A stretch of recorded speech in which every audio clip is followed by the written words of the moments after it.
Baiklah, kami dari kelompok 1. Sebelumnya kami akan memperkenalkan diri. Pertama Dodi Herpandi, kemudian saya sendiri Kisah Manai. Di sini kami akan menjelaskan dinamika dan keseimbangan benda tegar. Terus yang pertama itu, apa itu dinamika? Di sini dijelaskan ilmu fisika yang membahas gerak benda dengan memperhitungkan penyebab terjadinya gerak benda tersebut. Di sini kita dapat memformulasikan konsep torsi, momentum, sudut, dan momen inersia berdasarkan hukum kedua Newton. Selanjutnya, dinamika benda tegar. Dalam dinamika benda tegar, ukuran benda tidak diabaikan. Sehingga gaya-gaya yang bekerja pada benda dapat menyebabkan gerak translasi dan rotasi terhadap suatu poros. Kenapa terjadi rotasi? Yang pertama itu, penyebab terjadinya rotasi terhadap titik poros tertentu merupakan karena adanya torsi yang dilambangkan dengan tau. Torsi dan momen inersia. Yang pertama, torsi atau momen inersia didefinisikan sebagai hasil kali gaya dan lengan momennya. Torsi juga termasuk faktor yang memiliki besaran dan arah. Sebuah benda mengelilingi sumbu pusat, atau di sini ada rumusnya, dirumuskan sebagai besaran torsi tau sama dengan lengan gaya sama dengan R gaya sin theta. Kembali lagi, di sini torsi juga termasuk vektor yang memiliki besaran dan arah. Yang dimaksud dengan besaran dan arah itu, kalau misalnya torsi itu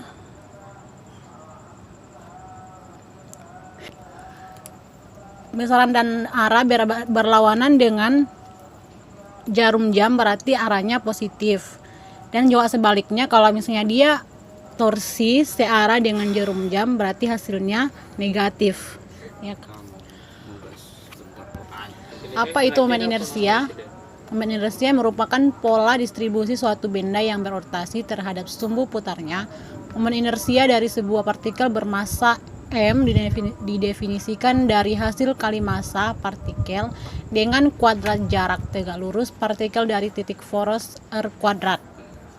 Di sini juga dapat kita lihat rumus dari momen inersia sama dengan EK R sama dengan setengah kali M kali V kuadrat.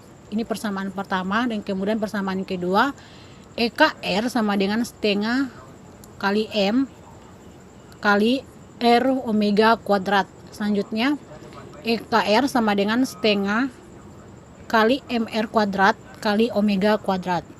Momen inersia partikel. Di sini ada rumus momen inersia. Yang pertama, I sama dengan MR kuadrat. Jika partikel lebih dari 1, M sama dengan, jika partikel lebih dari 1, inersia sama dengan sigma MR kuadrat sama dengan M1 R1 kuadrat tambah MR2 tambah R2 kuadrat, dan seterusnya. Momen inersia benda tegar dengan massa distribusi kontinu. Benda tegar dibayangkan terdiri atas sejumlah elemen kecil partikel. Perhatikan gambar di bawah ini. Di sini dapat berlaku rumusnya. Inersia sama dengan integral kuadrat kali dm.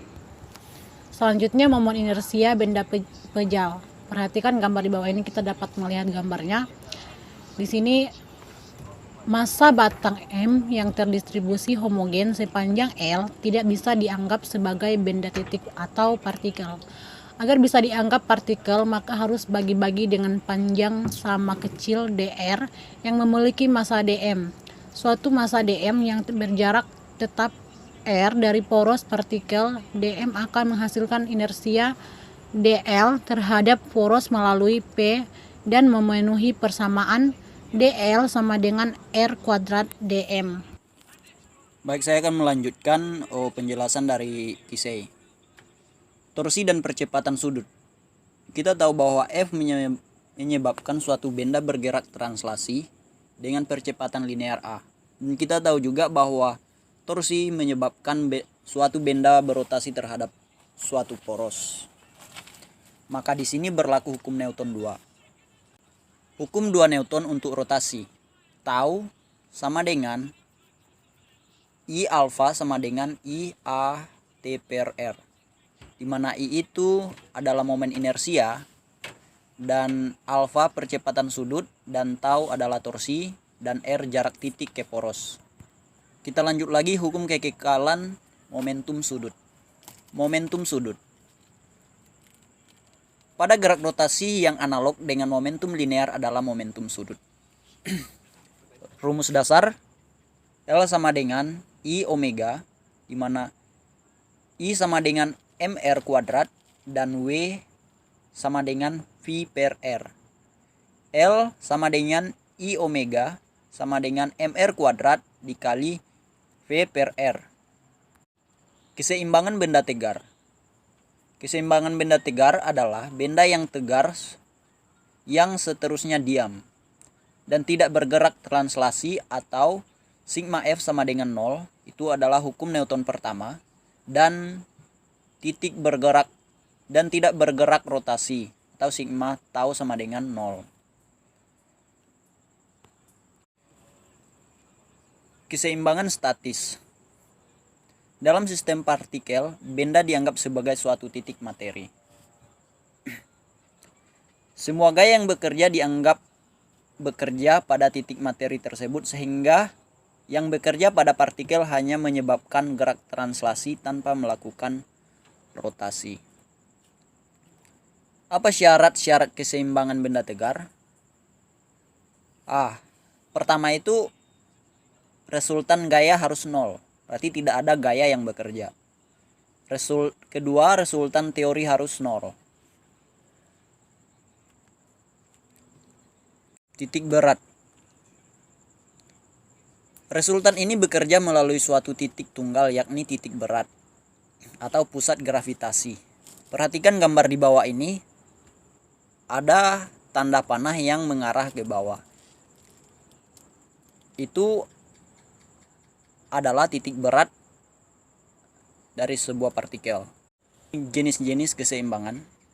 Di dalam fisika ada 3 jenis keseimbangan, yakni keseimbangan stabil, keseimbangan labil, dan keseimbangan netral. Keseimbangan stabil adalah keseimbangan yang dialami benda jika suatu gangguan kecil dihilangkan, benda akan kembali ke kedudukan keseimbangannya semula. Dan keseimbangan labil adalah keseimbangan yang dialami benda setelah gangguan kecil dihilangkan, benda tidak akan kembali ke posisi semula. Bisa dibayangkan sendiri. Keseimbangan netral adalah keseimbangan jika gangguan kecil diberikan tidak akan mempengaruhi benda. Maksudnya jika kita memberikan keseimbangan seperti gangguan kecil, maka benda tidak akan berpengaruh posisinya. Penerapan titik berat dalam kehidupan sehari-hari. Kita bisa lihat permainan judo dan permainan akrobat. Ini permainan judo bisa dilihat di gambarnya. Itu jika diberi keseimbangan atau gangguan, apabila kita memberikan gangguan, maka lawan akan mengalami gangguan keseimbangan. Dan perhatikan juga permainan akrobat yang naik di atas sebuah sepeda dan begitu banyak orang, namun mereka tidak jatuh. Karena apa? Karena mereka melakukan menyeimbangkan posisi.